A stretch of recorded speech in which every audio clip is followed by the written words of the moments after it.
সৈয়দনা আদম পৃথিবীতে আসলেন, এসে থাকতে শুরু করলেন। দিন গড়িয়ে রাত আসে, মাস গড়িয়ে বছর আসে, বছর যায় বছর আসে। ঠিক 940 বছর পর মালাকুল মাউত আদম আলাইহিস সালামের কাছে আসলেন। বললেন, আনা মালাকুল মাউত উকিলা বিকুম, আপনাদের জন্য আল্লাহ আমাকে বানিয়েছে রূহ কবজ করতে। ও আদম, আবুল বাশার, পৃথিবীর প্রথম মানব, প্রথম নবী, আপনার সময় শেষ, রেডি হন। কি হন? খেলা শুরু হবে, এখনই রূহ কবজ করে নিয়ে যাব। সাইয়েদনা আদম বলে, এখন আসছো কেন? আমার আরো 60 বছর বাকি আছে। মালাকুল মাউত বলে, না, আপনি রূহের জগতে আল্লাহর কাছে আপনার সন্তান দাউদকে কয় বছর দিয়েছিলেন? 60 বছর। এজন্য 940 বছর আপনার জন্য লেখা।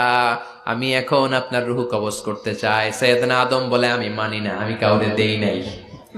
60 বছর আমি দেই নাই, আমি আরো বাঁচবো, আমি আরো বাঁচবো, 60 বছর আমি বাঁচবো, আমি দেইতেই নাই। মিয়া যাও। মালাকুল মাউত আল্লাহর যে বলে আল্লাহ দেয় নাই বলে, আসলে ভুলে গেছে। আসলে আফাতুল ইলমি আন-নিসিয়ান, মানুষ ভুলে যায়, মানুষ বড্ড ভুলে যায়। আমরা অনেক সময় খাইয়াও কই খাই নাই। অনেক কিছু আপনি দিছিলেন কিন্তু ভুলে যাই, গলার নিচ দিয়ে নামার পরে কই তুমি কিচ্ছু দাও নাই। আছে না নাই? নাসিয়া আদম ফানাসিয়া বানু, আদম আলাইহিস সালাম ভুলে গেছেন, তাই আমরাও ভুল করি, ঠিক কি না? এজন্য আমাদের নেতারাও বলে এটা দেব ওটা দেব, নির্বাচনের পর সব ভুলে যায়। আছে না নাই? ওই যে আদম আলাইহিস সালাম ভুলছে, আমরাও ভুলে যাই। ওনাদের দোষ কি? ভুলে যায়, বেমালুম ভুলে যায়। আল্লাহ বললেন, মালাকুল মাউত আর জোরাজুরি করো না। 940 নয়, ঠিক 1000 বছর পরে আদমের কাছে যাবা। আমি আমার আদমের ভাগ্যে এই জিনিসটাই রেখে দিয়েছিলাম রে মালাকুল মাউত। আমি আগ থেকে এটাই রেখেছি, আমি জানতাম সে ভুলে যাবে। চিল্লা এখন সুবহানাল্লাহ। তার মানে পৃথিবীর সবচাইতে লম্বা মানুষ, 60 হাত লম্বা, এত শক্তিশালী আদম আলাইহিস সালাম শ্রীলঙ্কাতে প্রথম নেমেছিলেন। 1 লাফ দিলে আধা মাইল চলে যেতেন। সুবহানাল্লাহ। কি লম্বা মানুষ! আদম আলাইহিস সালাম চলে গেলেন, উনার পরের নবী ইদ্রিস আলাইহিস সালাম, উনি মরে নাই। ইদ্রিস আলাইহিস সালাম মরছে, কে বলছে? উনিও মরেছেন। তবে উনার মৃত্যুর আজীব এক ঘটনা আছে, অনেক লম্বা কথা। এক ফেরেশতার সাথে উনার বন্ধুত্ব হয়েছিল, বলেছিলেন আমি আকাশ দেখতে চাই, আল্লাহর কাছে অনুমতি চাই। আল্লাহ বলল, ঠিক আছে, ইদ্রিসকে আকাশে ঘুরাও। প্রথম আকাশে ঘুরলেন, দ্বিতীয় আকাশে ঘুরলেন, তৃতীয় আকাশে ঘুরলেন, চতুর্থ আকাশে ঘুরলেন। ইন দ্য মিন টাইম চতুর্থ আসমানে মালাকুল মাউত পৃথিবীর দিকে নেমে আসছিল। ওই ফেরেশতা বলে, মালাকুল মাউত আপনি কই যান? মালাকুল মাউত বলে, একটু আগে আল্লাহ ফরমান জারি করেছে, চতুর্থ আসমানে আমার নবী ইদ্রিসের রূহ কবজ করো। সুবহানাল্লাহ। আমি বললাম, আল্লাহ আপনার পাঠানো নবী সাইয়েদনা ইদ্রিস থাকে দুনিয়ায়, চতুর্থ আসমানে পামু কই? আল্লাহ কয় কথা নাই, দৌড় দে। আমি দৌড় দিলাম, এসে দেখি ইদ্রিস আলাইহিস সালাম এখানে রেডি। সুবহানাল্লাহ। ওয়া রাফা'নাহু মাকানান আলিয়্যা। ইদ্রিস আলাইহিস সালামের রূহ কবজ দুনিয়ায় হয় নাই, চতুর্থ আকাশের মধ্যে হয়েছে। একটু চিৎকার করে পড়বেন সুবহানাল্লাহ। এরপরে সুলাইমান আলাইহিস সালাম, উনি তো মরে নাই, মরছে। উনি জিন চালাইতো, উনিও মরবে।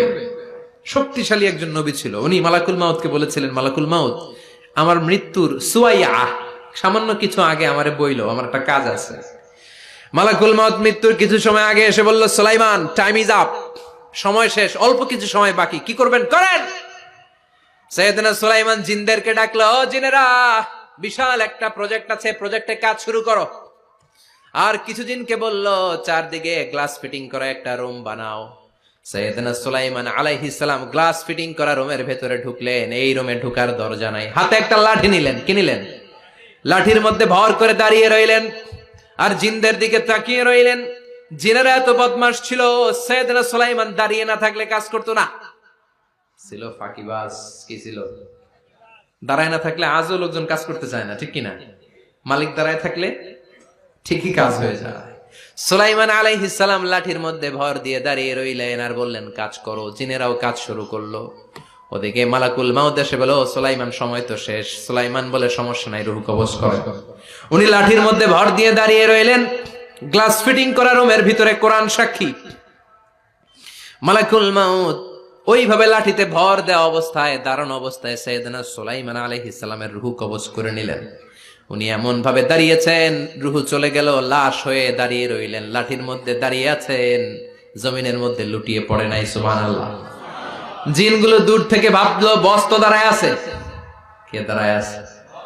জিনেরা মনে করছে বস দাঁড়ায় আছে, কাজ করতে হবে। করতে করতে পুরা প্রজেক্টের কাজ শেষ। ইন দ্য মিন টাইম ঝিঝি পোকা, উই পোকা, যেই পোকা কাঠ খেয়ে ফেলে, এই কাঠ খাওয়ার পোকা সুলাইমান আলাইহিস সালাম লাঠির ভেতরে ঢুকে লাঠিও খেয়ে ফেলেছে। সাইয়েদনা সুলাইমান আলাইহিস সালাম ধপাস করে জমিনে পড়েছে। আর জিনেরা কয় হায় হায়, খালি খালি কাম করছে এতদিন।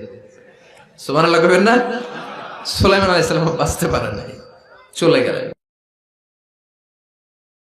মুসা আলাইহিস সালাম মরছে? উনি মরবে কেন? উনি তো খালি মারে। মরছে? এক থাপ্পড়ে ফেরাউনের বাবুর্চি নাই। মুখের আগে হাত চলতে কয়েকজন, এর মধ্যে মুসা আলাইহিস সালাম আছে না নাই? মালাকুল মাউত মানুষের আকৃতিতে অনুমতি না নিয়ে ঘরের ভেতরে ঢুকে গেল। ঢুকে বলে আনা মালাকুল মাউত, আমি মৃত্যুর ফেরেশতা। তো কি চাও? জিতু আন আকবাদা রূহাক, আপনার রূহ কবজ করতে আসছি।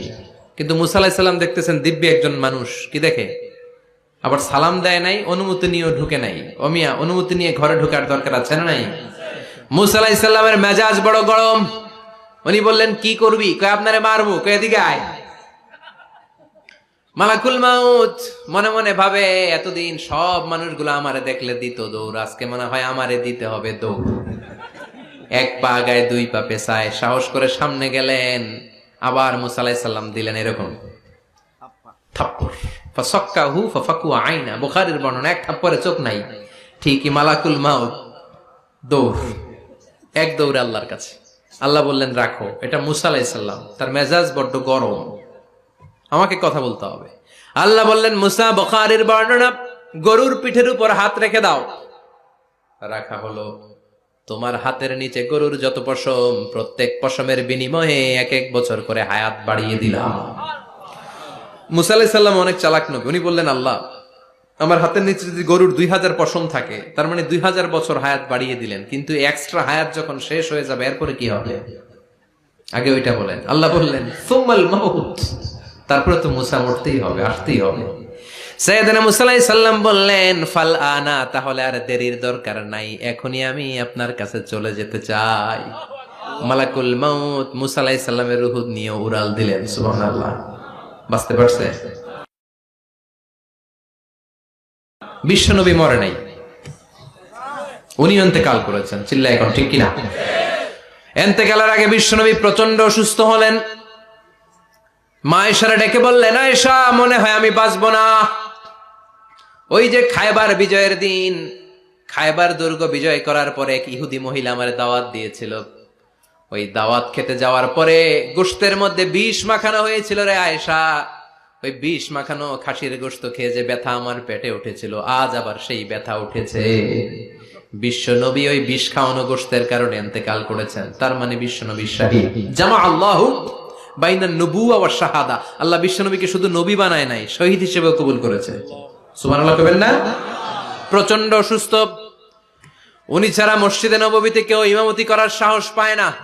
বিশ্বনবী বললেন আবু বকর তুমি যাও, আবু বকরও যায় না। বিশ্বনবী বললেন পানি আনো। বিশ্বনবী পানি দিয়ে ওযু করলেন। ওযু করে কয়েকজন সাহাবীকে ধরে উঠতে চাইলেন, আবার ধপাস করে বেহুশ হয়ে পড়ে যায়। বিশ্বনবী উঠতে পারে না। আবার বললেন ঠান্ডা পানি আনো। পানির ভেতরে বিশ্বনবী 2 হাত ঢুকিয়ে দিয়ে ঠান্ডা ভিজা হাত দিয়ে চেহারার মধ্যে মাসে করলেন আর বললেন ইন্নালিল মাউতিলা সাকারাত, হায়রে মৃত্যুর কি যন্ত্রণা, হায়রে মৃত্যুর যে কি কষ্ট। ও মিয়া, বিশ্বনবী যদি মৃত্যুর কষ্টে কাতরায়, আমাদের অবস্থা কি? আমাদের নসিবে কি আছে? আল্লাহ তুমি বাঁচাও, পড়ে না আমিন। বিশ্বনবী কাঁদছেন, সাহাবারা একের পর এক দেখতে আসে, কান্নার রোল পড়ে গেল চারদিকে। বিশ্বনবীর কলিজার টুকরা নয়নের পুটুলি সাইয়্যিদাতুনা ফাতিমা বিশ্বনবীর কান্না সহ্য করতে পারে না। বিশ্বনবীকে ধরে ফাতিমা, সাইয়্যিদাতুনা ফাতিমা বিলাপ করা শুরু করে দিলেন, চিৎকার দিয়ে কান্নাকাটি শুরু করে দিলেন আর বললেন ওয়া কুরবাবা, ওয়া কুরবাবা, হায় হায় আমার বাবার কি কষ্ট, আমার বাবার কি কষ্ট হচ্ছে। বিশ্বনবী বললেন ফাতেমা তুমি কেঁদো না, আমার কষ্ট আজকের পরে আর থাকবে না। আজকে তোর বাবার সব কষ্ট বন্ধ হয়ে যাবে। কি যেন কানে কানে বললেন, ফাতেমা আরো কেঁদে দিল। আবার কানে কানে কি যেন বললেন, ফাতেমা হেসে দিল। বিশ্বনবীর ইন্তেকালের অনেক পর মা আয়েশার কাছে ফাতেমা বললেন, আমি যখন প্রথমে কেঁদেছিলাম আব্বা বলেছিল আমি আর বাঁচবো না রে ফাতেমা।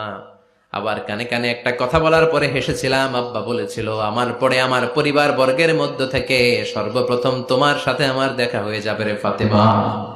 অল্প কয়েক মাসের ব্যবধানে সাইয়েদাতুনা ফাতেমা উনিও ইন্তেকাল করলেন। বিশ্বনবী শোয়া থেকে উঠতে পারে না। এক সাহাবীকে দেখলেন মেসওয়াক করছে। বিশ্বনবী মেসওয়াকের দিকে তাকিয়ে রইলেন। বিশ্বনবীর নিথর দেহটা পড়ে আছে। আয়েশারা যে বলবে আয়েশা মেসওয়াক দাও, বলতে পারে না। মা আয়েশা বুঝতে পেরে মেসওয়াক আনলেন, বিশ্বনবীকে মেসওয়াক করিয়ে দিলেন। এবার বিশ্বনবী বললেন, ও আবু বকর শোনো, আল্লাহ আমাকে অপশন দিয়েছে। কি দিয়েছে? আল্লাহ বলেছে নবী আজীবন থাকতে চাইলে থাকেন, আর আসতে চাইলে চলে আসেন। আমি থাকতে না চেয়ে আল্লাহর কাছে চলে যাওয়ার ইচ্ছা করলাম। সাইয়েদনা আবু বকর কান্না জুড়ে দিলেন। বিশ্বনবী বললেন, আসসালাত আসসালাত, ও আমার উম্মতেরা নামাজ তরক করো না। ইন্তেকালের আগে বললেন নামাজ ছেড়ে দিও না। আর বললেন ওয়ামা মালাকাত আইমানুকুম, তোমাদের অধীনস্থ কর্মচারীদের সাথে খারাপ আচরণ করো না। ঘাম শুকানোর আগে পয়সা দিয়ে দিও। আর হাত দুটো উঁচু করে বললেন আল্লাহুম্মা ইলার রাফিকিল আলা, ও আল্লাহ আমি আপনার কাছে যেতে চাই। এই কথাটা বলে বিশ্বনবীর হাত দুইটা ধপাস করে জমিনে পড়ে গেল। বিশ্বনবীও চলে গেলেন। থাকতে পেরেছে কেউ? চিল্লায় বলেন। এজন্য আমরা আল্লাহর কাছে ইমানি মৃত্যু চাই। কি মৃত্যু? আমরা উত্তম মৃত্যু চাই। চিল্লায় বলেন কি মৃত্যু? এজন্য মরণের আগে ইমান নিয়ে মরার দরকার আছে না নাই? নিয়মিত ইউটিউব ভিডিও দেখতে সাবস্ক্রাইব করুন। নতুন নতুন ভিডিও পেতে ঘন্টা বাটনটি চাপুন।